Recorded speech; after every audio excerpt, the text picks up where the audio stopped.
Hi y'all, welcome back to A Year in Books with Zoe. I am of course Zoe, and I recently read one of the most devastating, most beautiful books that I have ever read and probably will ever read. This book is called Angels Before Man, and it is a retelling of Lucifer's fall from grace, but it is a queer retelling. And in the description on Amazon, it talks about, Lucifer coming into existence and meeting Michael and their relationship becoming more intense and God being jealous. And I think that represents it sort of as a romance story. And while there is a real great love in this story, I would not consider it a romance, and I wouldn't go into it expecting a romance. It's a lot more complicated than that. And it's a lot more complicated than also just like God being jealous. There's a lot to unpack with this story. I found it deeply moving. I was sobbing throughout it. I would say the first about half of the book is very light and beautiful, and the last half of the book is disturbing. Some of the most disturbing things that I've ever read, and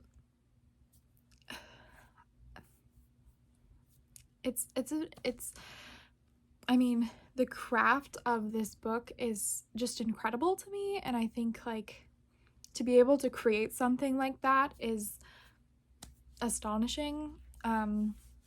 I highlighted 73 different quotes in the book, and there's a couple that are my favorites, but I'm getting ahead of myself. So anyways, in this book, it begins with Lucifer coming into existence, and meeting some other angels, and also seeing himself for the first time. And he is God's most perfect creation. He is the most beautiful of all the angels, so beautiful in fact that when he sees himself, he finds it painful. And this beauty is something that it's really difficult for him to deal with because he's ashamed of it. He doesn't know how to deal with this beauty. He doesn't want to be looked at. And so it's very difficult for him. And at the same time, all of the angels are the angels of something: the angel of fruit, the angel of friendship, the angel of strength, the angel of flight, and so on. And Lucifer's trying to figure out what he is the angel of. And everyone tells him he's the angel of beauty, but he feels that that's not enough. That doesn't resonate with him. And so as he's going about the world, he's still trying to figure this out. And he's, sitting there after a long time thinking, I don't know if it's been hundreds of years or just a couple of years, but I still don't know where I belong. And eventually, he finds his place, and he becomes very devoted to his worship of God and coming up with songs and dances and celebration and worship, and is really truly devoted to God. He is his most favorite angel. Even though Lucifer denies it, all the other angels know. It's obvious to everyone but him. But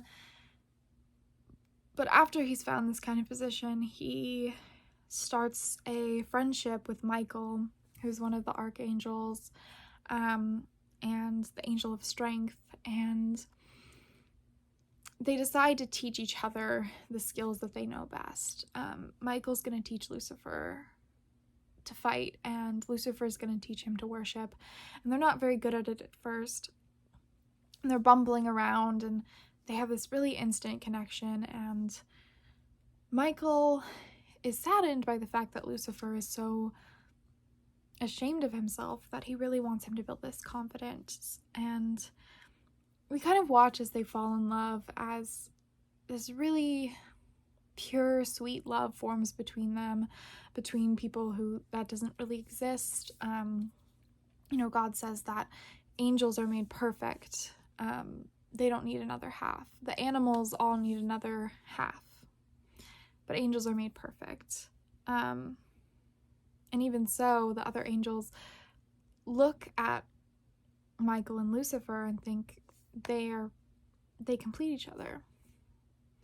And, there's like this idea that is unusual, but as you read the book, you kind of realize that maybe it's not. Like, maybe all of these angels have someone who they care about above all other angels, and maybe even above God. But Lucifer becomes very arrogant and, obsessive over Michael, and it upsets God, and he decides to cast a punishment upon him, and that really is a turning point for the story. And he changes. And I think that, like, a part of me when I went into this was really hoping that it would be a story where it's just love that changes everything. But and I mean, in a way it is. Lucifer's love for himself begins to kind of overpower his love for anything else. But I feel like the expectation was that it would be this corruption through his love for Michael, and it's not quite that, and it gets very gruesome, very violent, and yet it's still beautiful. I will say that, like, there's some really heart-wrenching things. Like, a big thing that keeps being said throughout the book after Lucifer is punished is, I waited for you. I waited to be saved by your touch. Lucifer had this expectation that Michael would save him from anything and everything, and even as he's delving into insanity and letting this beast corrupt him, he keeps thinking this. And it's really sad. It's really, really sad. There are some quotes that, like, hit me much harder than others, and it's really interesting to me because I'm not a religious person. I'm just not, and so I didn't expect it to have an impact on me the way it does, but I also think that in the society we live in, there's no way not to be impacted by Christianity because it's so heavily embedded in society in the US. It's hard to avoid. It's hard to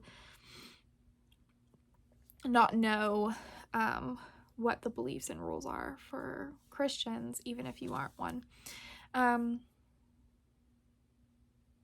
And so I think a big part of me was that at first I really wanted to side with Lucifer before I knew where the story was going to go. But that changes, I'm a person who really doesn't believe in sin. I just don't. I think the only true wrong that you can do is harm others, and be unkind and harm this earth and other beings. And I didn't expect that to be a part of this book, but unfortunately it is, and so I couldn't be on that side. And yet I feel like at the same time I couldn't. I don't know. It was very complicated, I feel like. There's a lot of complicated feelings that this brought up for me. And I think that it's just a hard book to read, I'll say. It's truly probably going to be one of my favorite books now.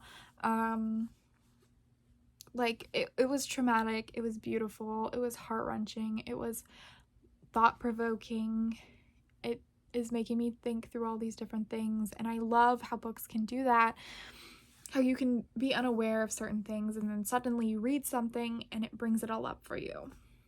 And I also love how you can do that in writing too.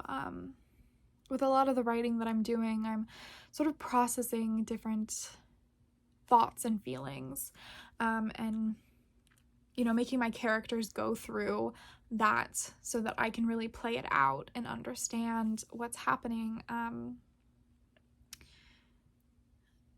don't want to get into it too much because I don't want to like spoil what my writing is.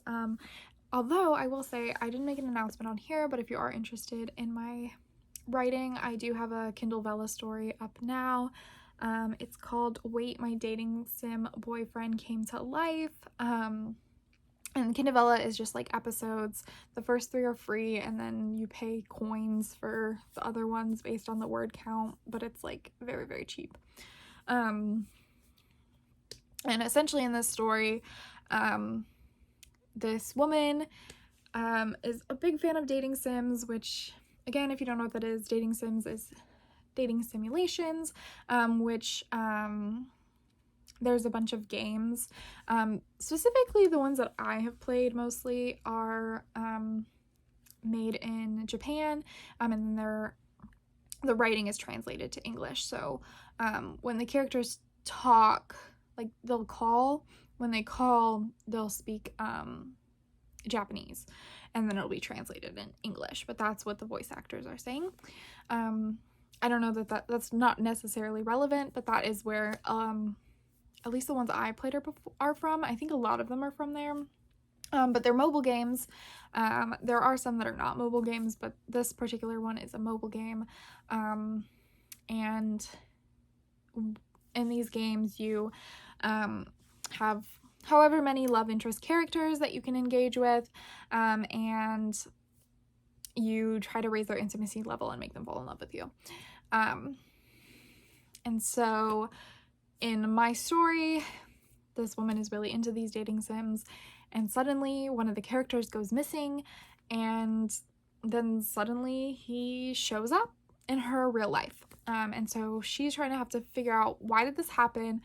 Like, what am I gonna do? How are we gonna send him back? What does this mean for the game? But also, like, kind of dealing with, she's a very independent person. She likes being alone. She likes these dating sims and romance books because it gives her the romance that she needs without her having to be with someone else, because that's not really something she's interested in.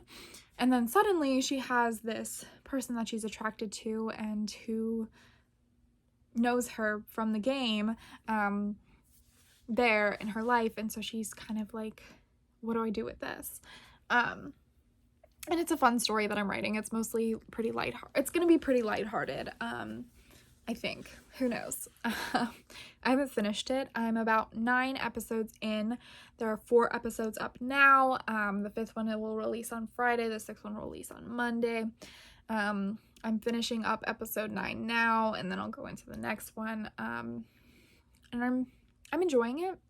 It's fun. The episodes are real quick reads, so if you're interested in that, be sure to check it out. I know I totally delved away from Angels Before Man, but honestly what I had said is pretty much all I want to say about it, is that it was very impactful. I have a favorite quote, but I can't remember what it is right now. It's like, you are everything to me, the suns and the moons, I can't remember it. Essentially, it's like, you mean everything to me. You are all these different things, but you aren't God. And that really hit me hard. I was like, ugh. Because I think a lot of us, like, despite how much we love someone, there are things that we put above them, you know? Like, I feel like for me, a lot of my life, despite how much I loved whoever I was with, I wanted to save the world more than I wanted that, you know? Like, I was always reading these stories where people would sacrifice others for their loved one, and that wasn't who I was, you know? And I don't know. It's very complicated. But I don't know. I don't know what I believe there, but I think that there are things that I would put above a partner. And there's other things to like delve into. That's for my own personal thinking, I suppose. But it's a really good book, and if it sounds interesting to you, I would check it out. Check out content warnings, because like I said, this book was intense. Like, it's a lot. I was like, oh my god, what is happening? Yikes. That's really gruesome. Aha. And then crying.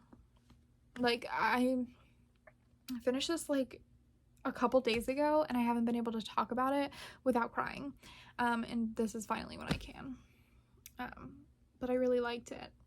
I do have a book that I have to read for review by May 1st, so I'm reading that right now. But after that, I think I'm going to try to read some more like soft romance to kind of give myself a little break.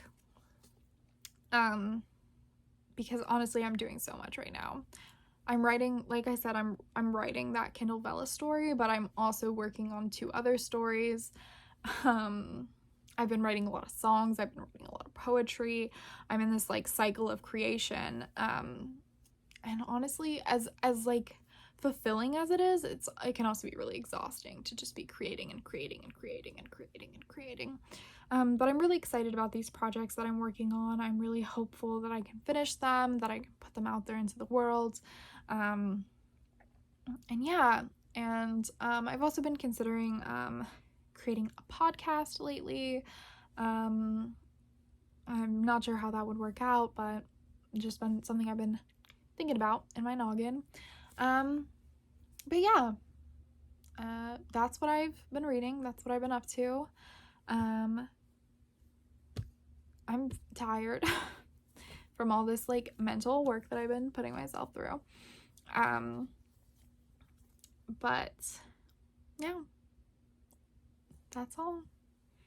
I hope y'all are doing well. I hope you're enjoying your reading. I hope you're enjoying whatever media you're consuming. I hope that you are taking the time to relax and rest. I hope that your year is going better than mine. We've got a lot of stuff going on here. I hope that, I just hope that things are going good for you. Yeah. I will hopefully be back next week with another book review or another 2 book reviews. I really appreciate y'all being here with me while I talk about books. I would love to go into more analysis of Angels Before Man, but whatever. Okay. Anyways, it was great to chat with y'all, and I will see you soon.